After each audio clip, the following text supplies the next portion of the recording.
मिश्रा, स्वागत है आपका हमारे चैनल में। आपको बता दें कि इस वक्त यूनियन सिविल कोड को लेकर सियासी गलियारों में बहस का सिलसिला लगातार जारी है।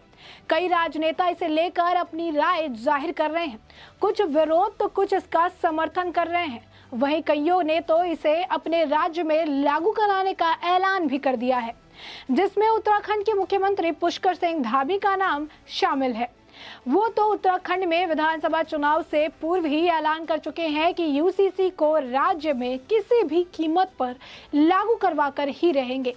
लेकिन सरकार के उपरोक्त पहल को लेकर कुछ लोग विरोध कर रहे हैं तो कुछ लोग समर्थन कर रहे हैं। सबके अपने अपने तर्क हैं। लेकिन इस बीच असम के मुख्यमंत्री हेमंत बिस्वा शर्मा का बड़ा बयान सामने आया है। इसमें उन्होंने यूसीसी को मुस्लिम महिलाओं से जोड़ते हुए अपनी राय जाहिर की है। आइए अब आप इसके बारे में हम जरा विस्तार से जान लेते हैं कि आखिर उन्होंने क्या कुछ कहा है। असम के मुख्यमंत्री हेमंत बिस्वा शर्मा ने कहा कि हर कोई यूनिफॉर्म सिविल कोड चाहता है, यानी यूसीसी चाहता है। कोई भी मुस्लिम महिला नहीं चाहती कि उसका पति 3 अन्य पत्नियों को घर लेकर आए।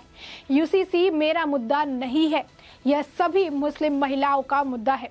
अगर उन्हें 3 तलाक को खत्म करने के बाद इंसाफ देना है तो यूसीसी लाना होगा।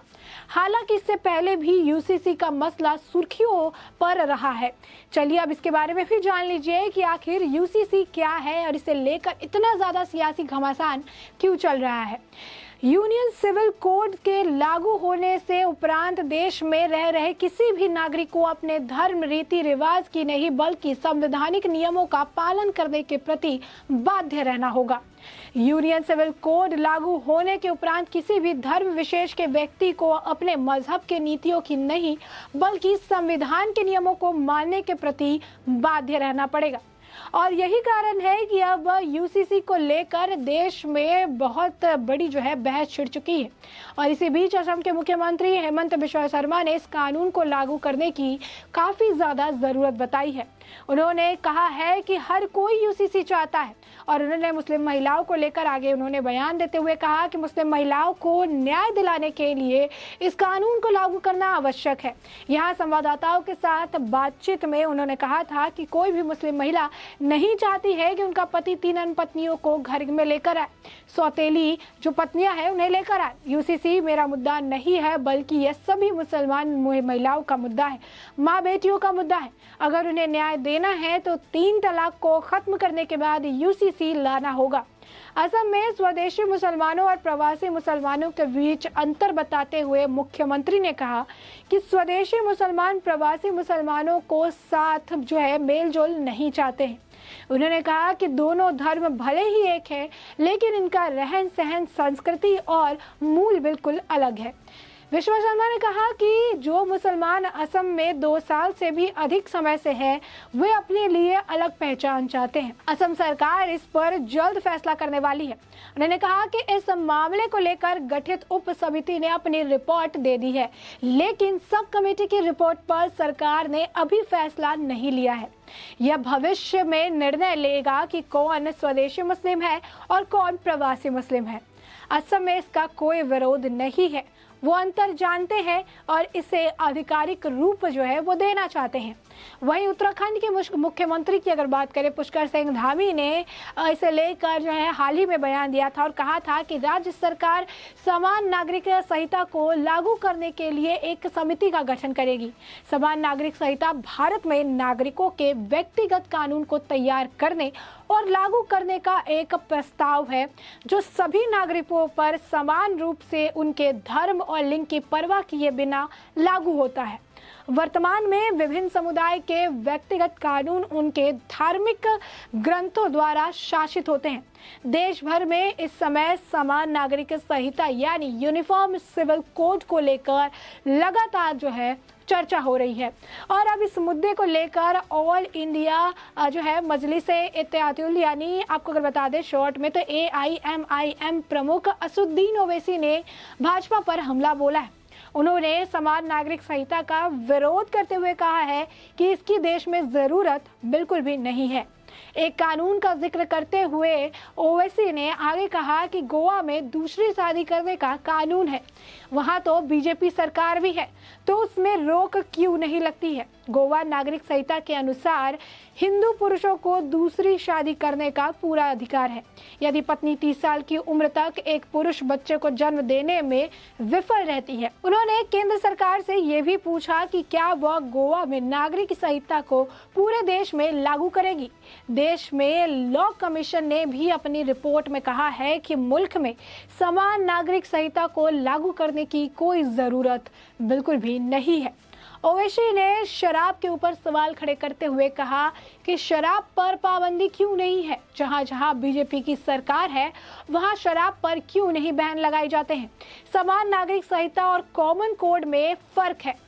इससे पहले ओवैसी ने भारतीय जनता पार्टी पर देश में मुसलमानों के खिलाफ नफरत पैदा करने का भी आरोप लगाया था।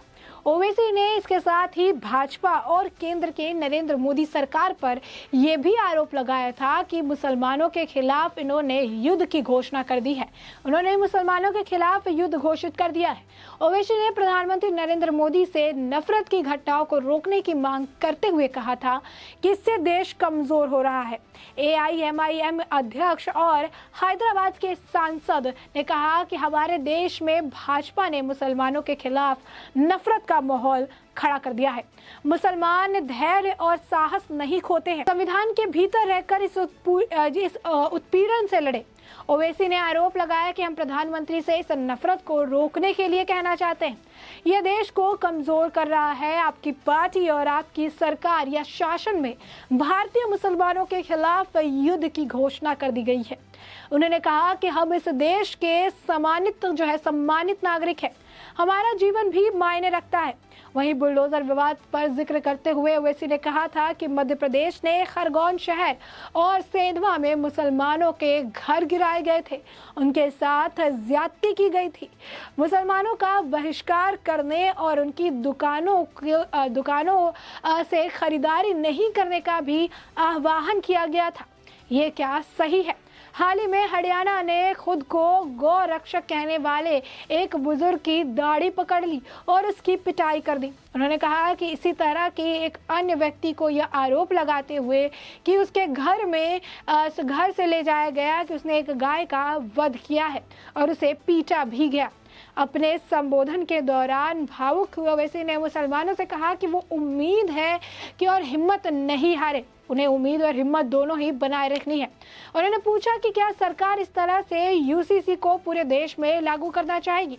देश में लॉ कमीशन ने भी अपनी रिपोर्ट में कह दिया है कि इसे लागू करने की देश में किसी तरीके की कोई जरूरत नहीं है। इसे लेकर असुद्दीन ओवैसी ने औरंगाबाद में बीजेपी पर निशाना साधते हुए कहा कि पूरे देश में नफरत का माहौल खड़ा कर दिया है।